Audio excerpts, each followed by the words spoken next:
رنگو اگه یه دیواری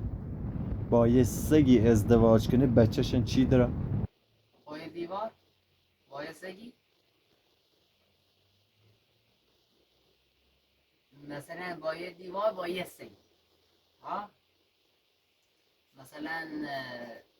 چه بچه دارن، یعنی سیران و بچه هنو خب دیوار بچه دارن، دو تا بچه دار خب، یکی دیوار بچه داره یکی سی داره خب. مثلا رو مامان جون میخوام برم مقاسه قصمه، مثلا گفت مامان جون یعنی ایره تو کوک گرد،